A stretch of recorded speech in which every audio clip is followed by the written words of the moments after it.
Woodcraft, helping you make woodwork.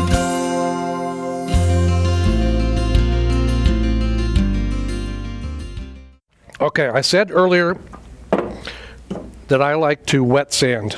So my two red Solo cups, one has, one's just full with water. The other one's got water and my micro mesh. So it's all just sitting in there getting nice and ready to go. So start off with 1500, and this is where it takes the longest, is getting it down now smooth. Again, you just want to go back and forth. You can hear some of the bumps. I can hear it. Can you hear it? You'll be able to tell when it actually starts smoothing out. And again, you'll notice on the micro mesh that I'm forming a slurry. So again, I think that just helps keep it cooler. I don't like to have anything between my fingers and the micro mesh because I want to be able to feel that blank, because I can feel the high spots. I can feel the smooth spots. I'm going to wet it again here.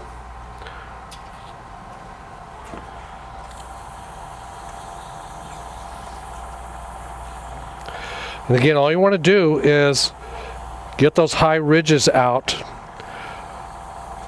And we do that again with the 1500, because after this, we're going to pop right up through the grits.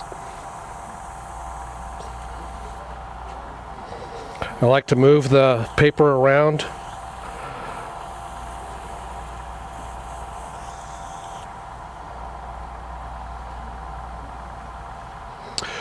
Something else I'll do is I'll just take a rag, wet it a little bit,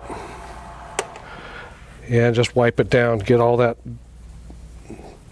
removed CA stuff off. Put that alcohol on. What would happen if I put the alcohol on?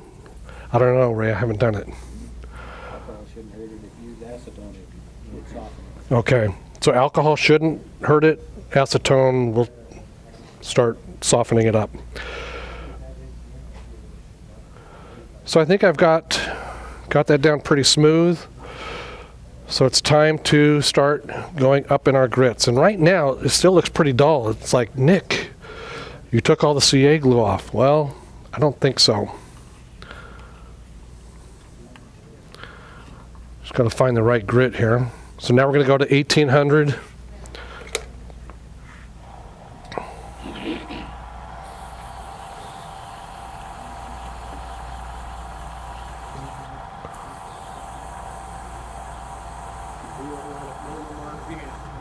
Yeah, I'm running about 1160 right now.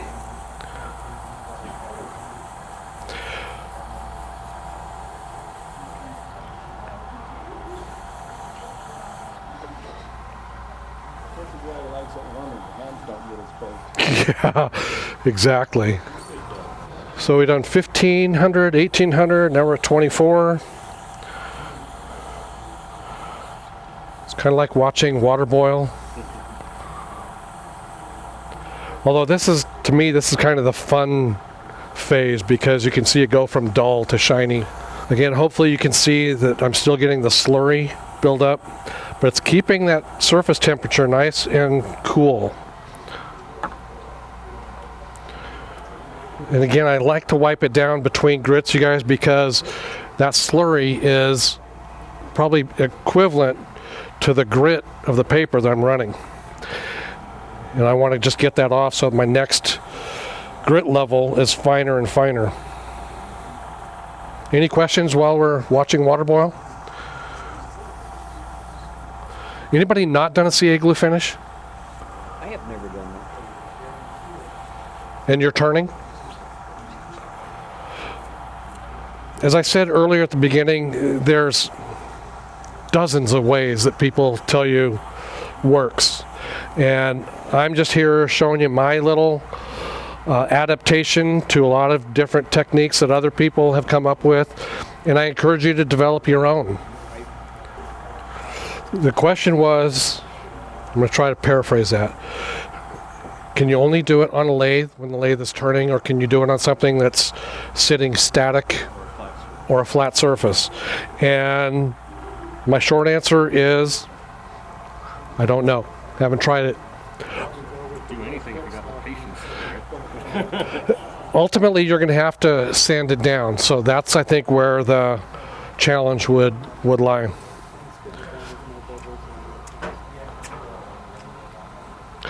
I've tried doing a CA finish on a large turning project, specifically my coffee mug. And if you guys have seen my coffee mug, you know that that was a challenge.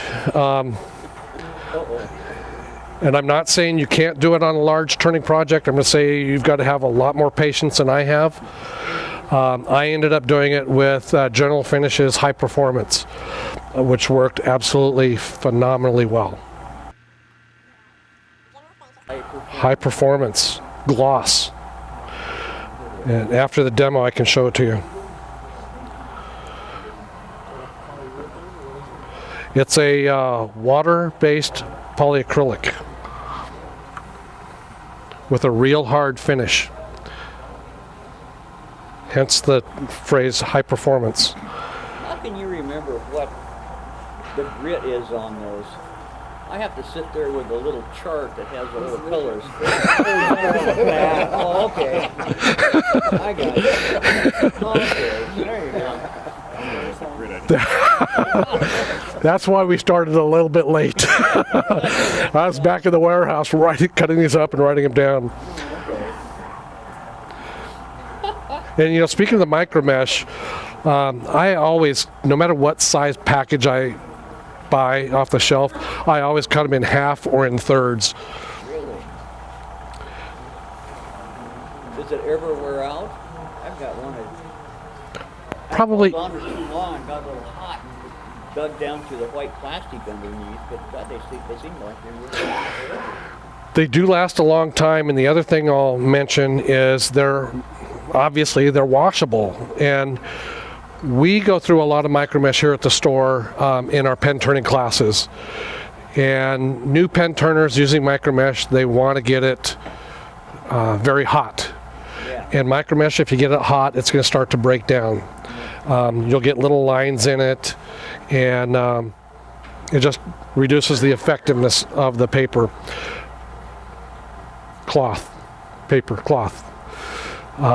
Micro mesh, by the way, was originally developed, again, from what I understand, it was developed for a military application to take scratches out of canopies of fighter jets.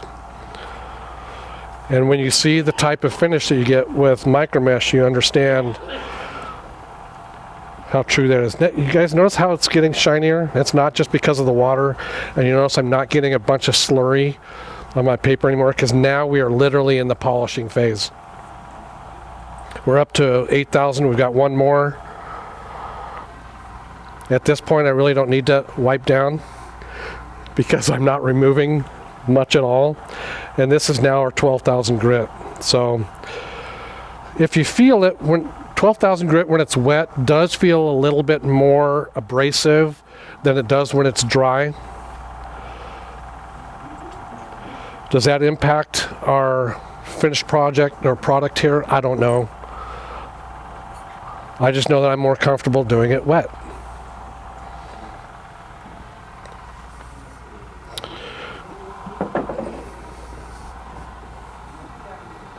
Okay. Oh, you cloth scratch it. It might.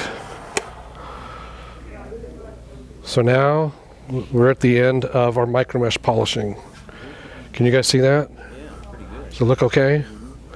We're not done. I want to get it shinier. You won't be able to hang on to it. You're right, because I hate to say it, this one's going to be on our board over here when we're done. So, Dan, you want to get a close-up of that guy? I don't know if you can catch.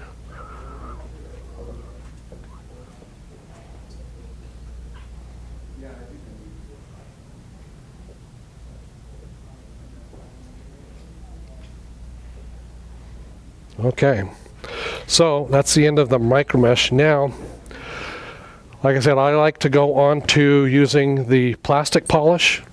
I just happen to have a bottle of it right down here. And I will typically do 2 coats of this, just because if one's good, 2's got to be better.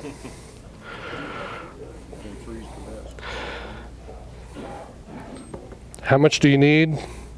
Depends on the size of your turning. I normally do just a little bit under the size of a dime. Now I'm going to actually turn my speed up a little bit. Stand off to the side, unless you like white dots all over your black shirt. It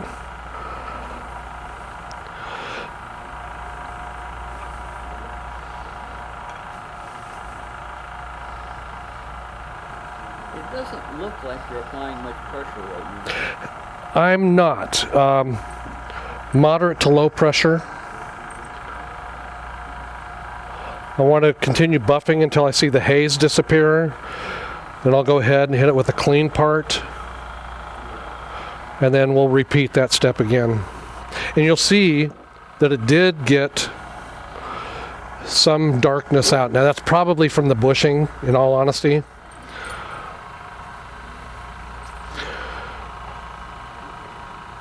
So we'll polish the bushing along with the pen. And we are just about done.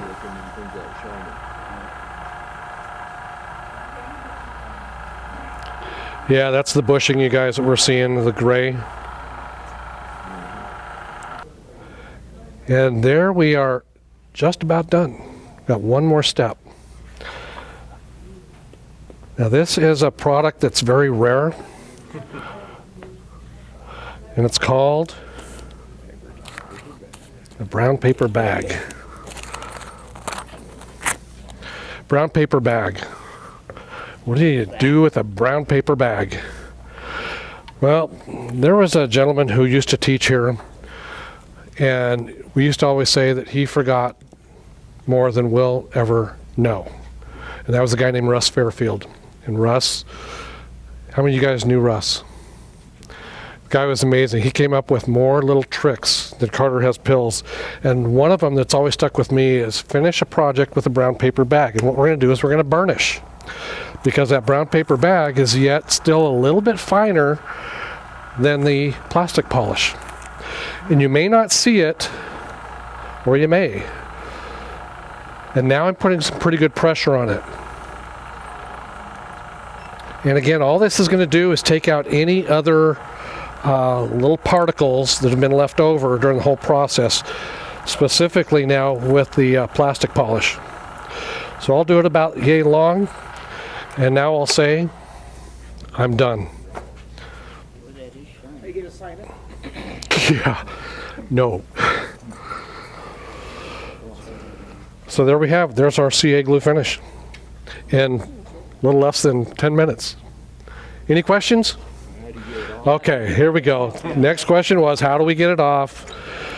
Because yes, I don't always use all the tools and things that make it easier.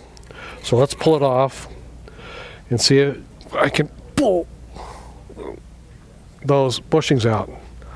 I'll tell you, these bushings were tight to begin with, but no, they're not coming out easily. So what I'm going to do is I'm just going to take it, tap to break that bond, and hopefully get them to come out. Like I said, these bushings were pretty stiff to begin with. So that's how you break the bond, and you want to go all the way around to make sure that when you do pull it apart, you don't pull off some of that CA with it. Now if you look really closely, I've got a little bit of lip, so what I'll do is I'll take this to some 400 grit or higher sandpaper, and I'll just barely wipe it to get any of those little flakes off. Any questions? Otherwise, that's my story, and I'm sticking to it. Thanks for coming out, you guys. Appreciate it.